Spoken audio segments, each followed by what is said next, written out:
continuing on the journey down to Yarmouth or up towards Sydney, we want to encourage more individuals to come to Nova Scotia using their vehicles, and hence that's why we've done a more concentrated effort on Quebec and Ontario this year when it comes to visitation. We contribute to the Atlantic Canada Tourism Partnership, ACTP, the Atlantic Canada Tourism Partner. We contribute $1 million a year to that, and part of that money is used. We do a partnership with New Brunswick about overseas traffic, and I see that as a good spin for us.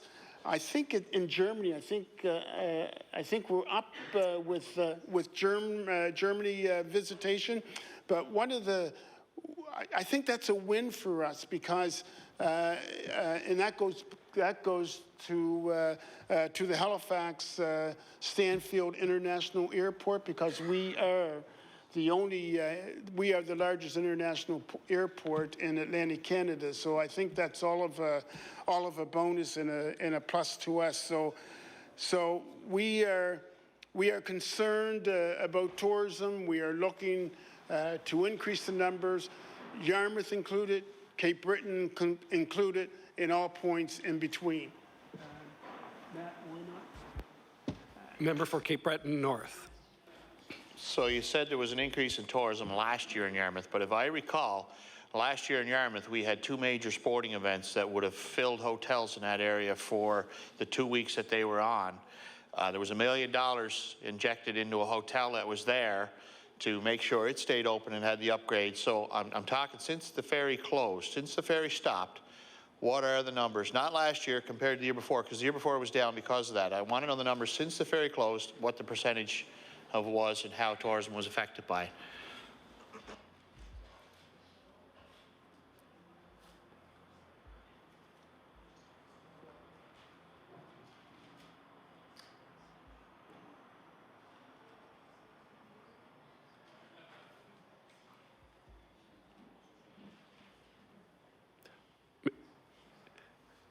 Minister. Thank you, Mr. Chair. Those numbers since the ferry's demise, we can get those numbers. I will say that yes, for Yarmouth and hosting the Hockey Challenge was a huge event for Yarmouth, and I've got to say that as a result of the huge success of that Hockey Challenge, Yarmouth is hosting it again for 2 years in a row. So I think that speaks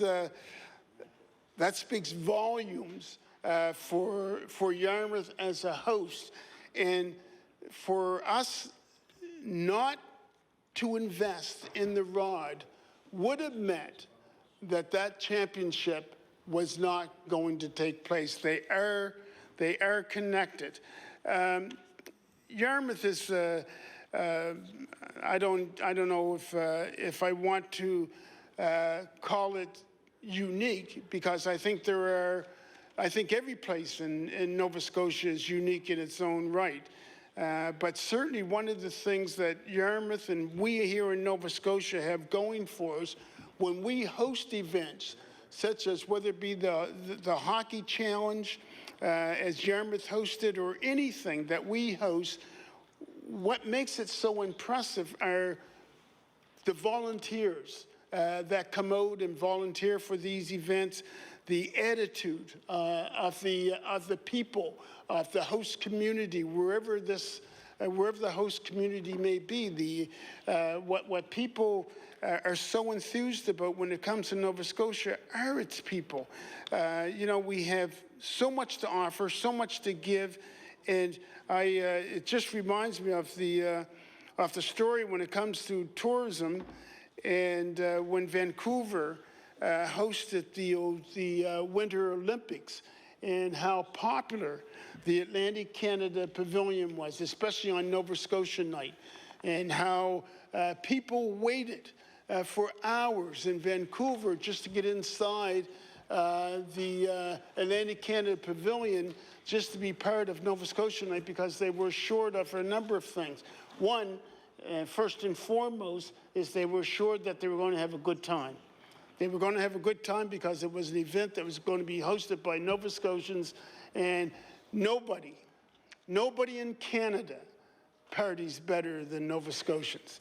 And we do it in such a respectful and happy way. So I think we've got a lot to offer. And the member from Cape Breton North brings up about the ferry, and I had to be mindful that the ferry at the time of its, if I can use the word demise, was an empty ferry. That the ferry was riding empty between. I remember now. I remember as a kid, I guess, the going to Yarmouth and seeing the somewhat the hustle and bustle when the ferry came in. But in recent years, those few people that were traveling on the ferry, when their tires hit the asphalt in Yarmouth, they were off to somewhere else. They were headed for Cape Breton or Halifax. They weren't, the few that were using the ferry just weren't staying there. So there's been, in the 3 years that we've been here, there's been a lot of talk about the Yarmouth ferry on all sides of the House, including on this side as well. The ferry itself was a tough decision. I think as a government, in our early years, probably was the toughest decision that we ever that we made at that particular time. We've had some tough decisions since, but I can remember the ferry being a tough one.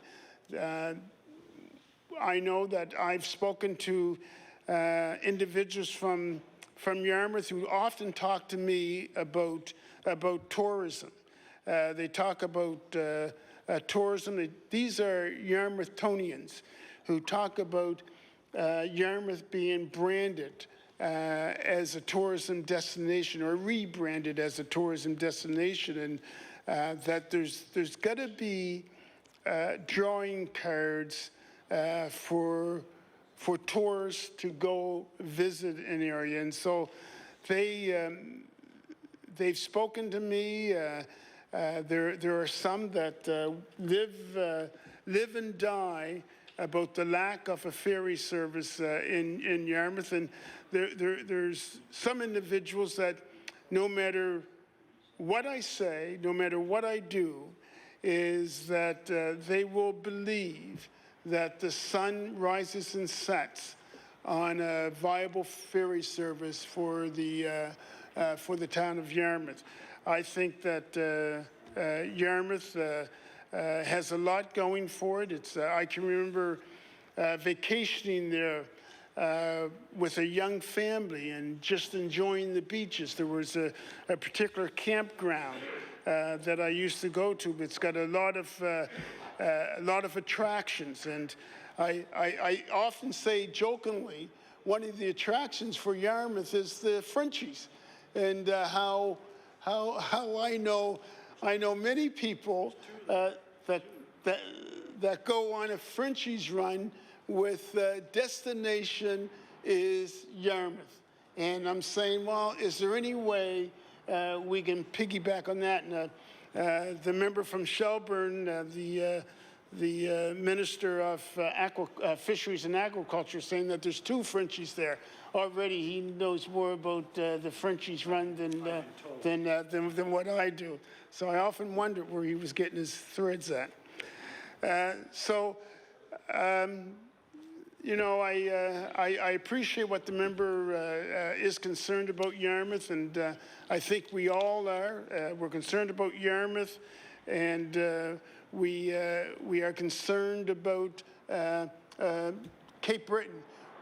What I've said, and what I've maintained is that we need every Nova Scotian, in particular every members of this House, to be tour guides for the province of Nova Scotia. We need tourism operators here, and I've often maintained that tourism is everybody's business.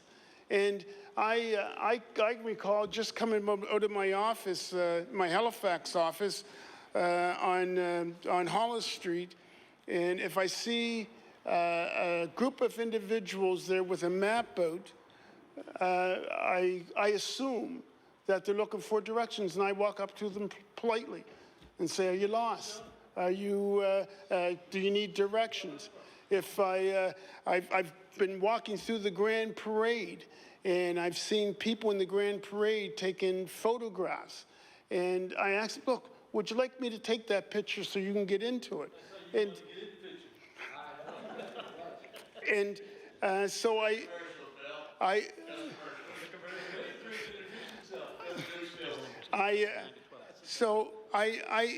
think we all. I always get annoyed when I'm driving and I see individuals throw garbage out of their car, and I say, there's something that's a great deterrent for tourists when they come and they see garbage on our roadways and in our ditches. So I think we all got an obligation. We all need to be proactive. Right now, what happens in Nova Scotia, sometimes we see things happening, and for whatever reason or reasons, we don't want to get involved. Well, I say to Nova Scotians, it's time to stand up. It's time to get involved. If we're going to make Nova Scotia all that it can be, we need the collective efforts of all of us. And this has nothing to do with politics, either big P or small p.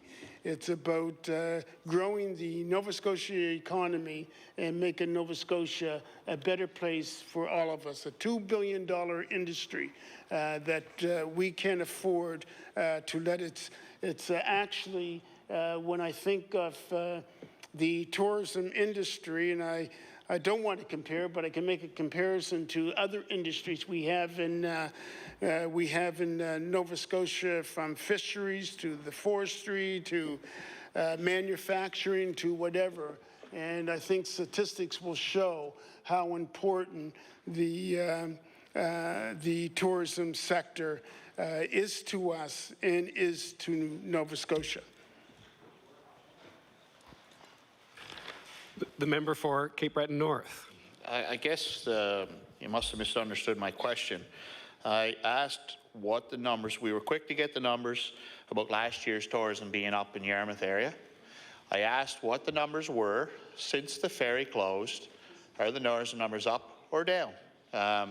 We're hearing the tourism numbers are down overall. Might have been up last year compared to the year before. Are the numbers up or down since the ferry closed in Yarmouth area?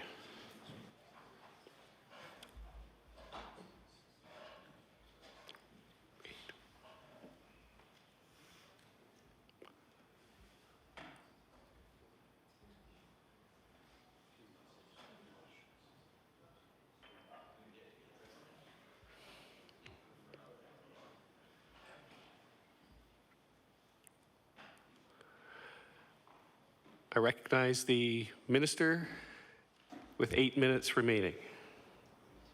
We have to note as well, though, the number. There's the number of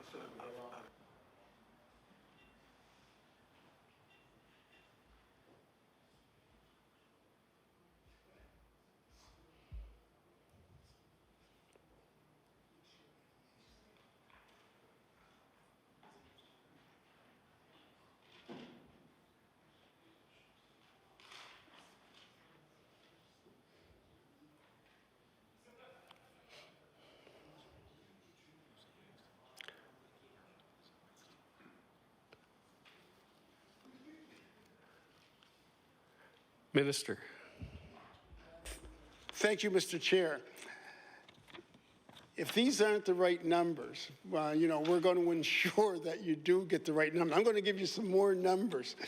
So Yarmouth County, which includes the Acadian Shores, in 2007, 60,100. This is visitors to Yarmouth Acadian Shores. In 2012, 49,300. Now, I don't believe you were asking about hotels, motels, the number of units in Yarmouth. No? Okay, is that the...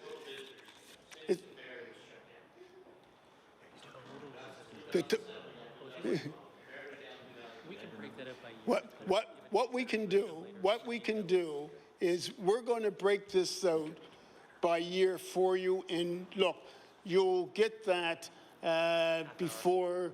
I mean, I don't know when if you're going back to Cape Breton today or not, but if you're around for a little bit, Monday's fine. Well, we will have that for you Monday, a breakdown from year to year since the demise of the ferry. The member for Cape Breton North. The question I was going to ask was the subsidy for the ferry, I think, now I could be wrong, and correct me if I am wrong, and I appreciate that, was $2 million per year. We're hearing numbers from the tourist operators and from the tourist industry that because of that loss of the ferry, there's been a loss in revenue in the tourist industry, especially in the South Shore area, of about $17 or $18 million. So the question I had was if the numbers are down and the revenue is down, I guess by taking the $2 million out of that subsidy, we're losing $15 million on the other end. And I just want to ask if that was any kind of a number you guys might have heard, or is it something that we've been given false information?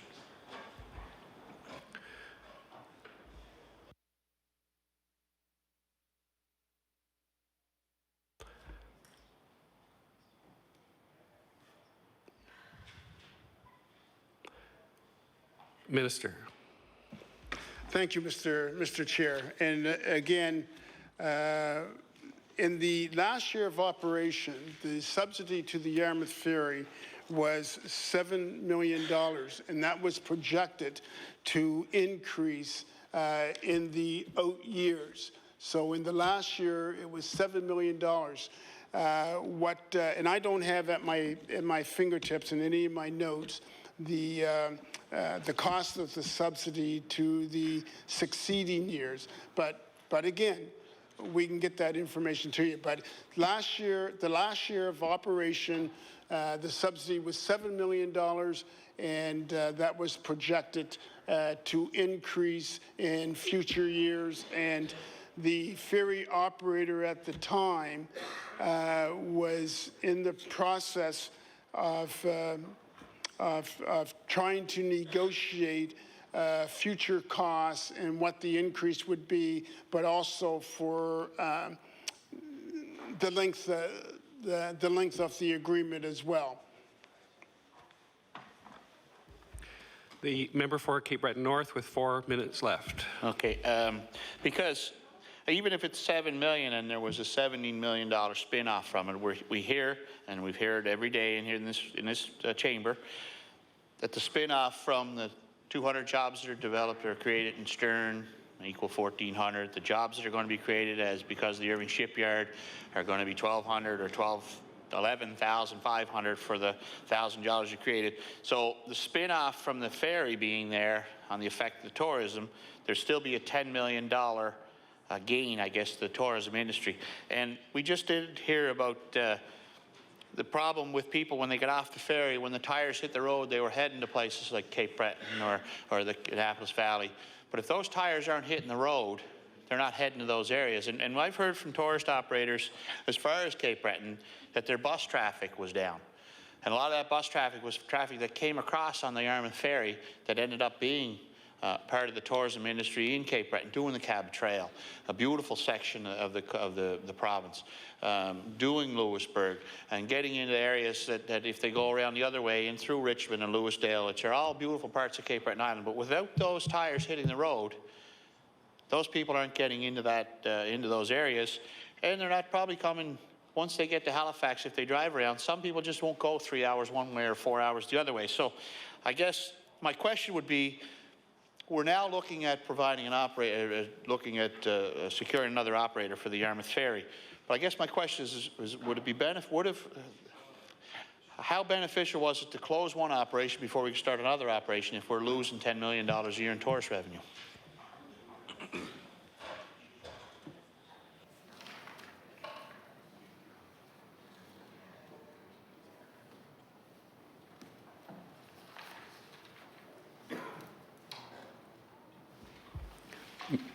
Minister.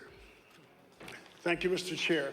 A couple things in the question is, first of all, that what we were looking at when the subsidy was declined by the province was a service that was in decline, a service that had been in decline since 2001, with a decline of well over 75%, and that decline was projected to continue and continue and continue. What we're looking at today, and what we've committed to as a province, is that, and what we've said, is we are looking for the winning conditions for a ferry operation in Yarmouth that's going to be sustainable, that's going to start off here, wherever here may be, but at the end of the day, when it's all said and done, that there's going to be profits. The ferry, the Cat Ferry, in its heyday, was losing money. The decline of the ridership at the Yarmouth Ferry started in 2001. It was a steady downward spiral from 2001 until it actually did not exist anymore. So we're talking... Order. Order. The time allotted for consideration of supply today has elapsed. I recognize the Honourable Government House Leader. Thank you, Mr. Chair. Mr. Chair, I move now that the committee to rise and you report progress and back leave to meet again. All those in favour say aye. Aye. Opposed? Motion carried. The committee will now rise and report its business to the House.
Order, please. The Chair of the Committee of the Whole House on Supply reports that the Committee of the Whole House on Supply has met, has made progress, and begs leave to sit again. Thank you. Recognize the Honourable Government House Leader. Thank you, Madam Speaker. Madam Speaker, that concludes the government's business for today. We beg now to leave to meet again on Monday from the hours of 4 a.m.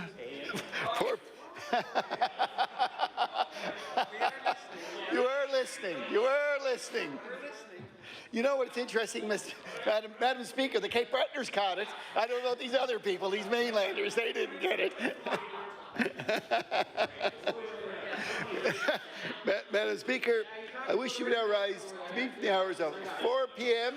to 10 p.m. and after the daily routine, we'll be doing supply debate, and then time permit, we will do Bill 36 and Bill 37. So with that, Madam Speaker, I wish you now rise. Everyone have a great weekend and see you on Monday.